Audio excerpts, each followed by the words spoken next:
नमस्कार, मैं नरेश शौकीन। तो आखिरकार प्राइम मिनिस्टर नरेंद्र मोदी ने राष्ट्रीय लोकदल चीफ जयंत चौधरी का दिल जीत ही लिया। इस महीने की 5 तारीख को दोस्तों मैंने एक वीडियो अपलोड किया था जिसका टाइटल था will India alliance get another blow before February 16। वह एक अनुमान था, एक पॉलिटिकल कॉमन सेंसिकल स्पेकुलेशन थी कि यूपी में राहुल गांधी की भारत जोड़ो न्याय यात्रा के प्रवेश करने से पहले बीजेपी इंडिया अलायंस को कोई बड़ा झटका देगी। लेकिन बीजेपी एक ऐसा पॉलिटिकल मास्टर स्ट्रोक चलेगी, इसका अंदाजा मुझे नहीं था। Reacting to former Prime Minister and Jayant Chaudhary's grandfather, Chaudhary Charan Singh, being posthumously awarded the Bharat Ratna, RLD chief tweeted, दिल जीत लिया।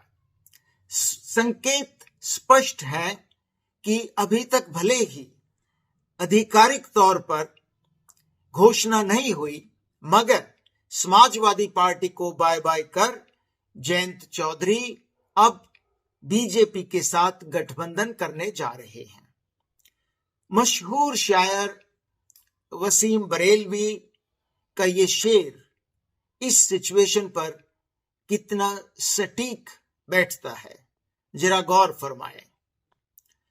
उसी को जीने का हक है जो इस जमाने में, उसी को जीने का हक है जो इस जमाने में इधर का लगता रहे और उधर का हो जाए।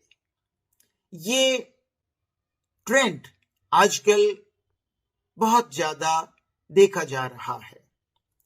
पिछले 2-3 दिनों से जयंत चौधरी को सोशल मीडिया पर ट्रोल भी किया जा रहा है, उनकी खूब आलोचना भी की जा रही है। मैं अपनी ही 2 पंक्तियों के जरिए जयंत की जो राजनीतिक मजबूरी है उसका जिक्र करना चाहता हूं। वजूद गर कायम रहा तो इज्जत भी लौट आएगी। वजूद गर कायम रहा तो इज्जत भी लौट आएगी। रुसवाई की फिक्र कौन करे जब जान पर बन आए शौकीन। दोस्तों, आरएलडी की जो इलेक्टोरल परफॉर्मेंसेस को देखते हुए पार्टी के वजूद पर खतरा मंडरा रहा है। पार्टी का इलेक्शन सिंबल भी छीन लिया जाएगा अगर 2024 के आम चुनाव में पार्टी कोई सीट नहीं जीत पाई तो। वैसे इसे राजनीतिक विडंबना ही कहेंगे कि जिस चौधरी चरण सिंह की पार्टी के चुनाव निशान पर, जिसका जो हल्दर था, 1977 में जनता पार्टी ने पूरे देश में चुनाव लड़ा और इंदिरा गांधी को सत्ता से बेदखल किया।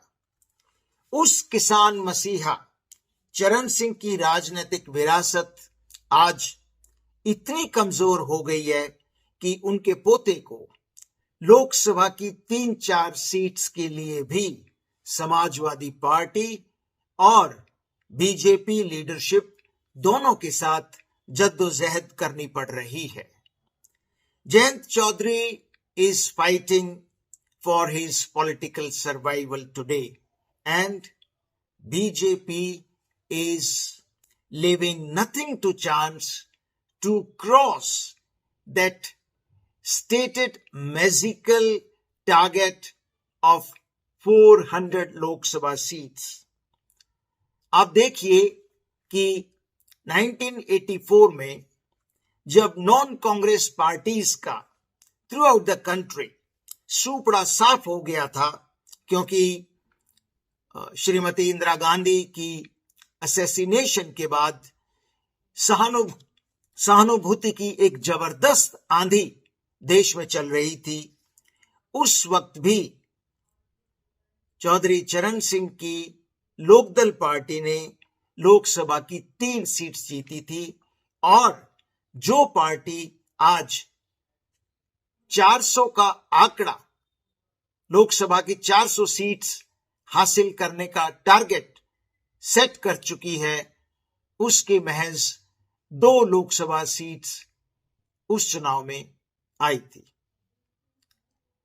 इसीलिए तो कहते हैं कि there is nothing called final in politics.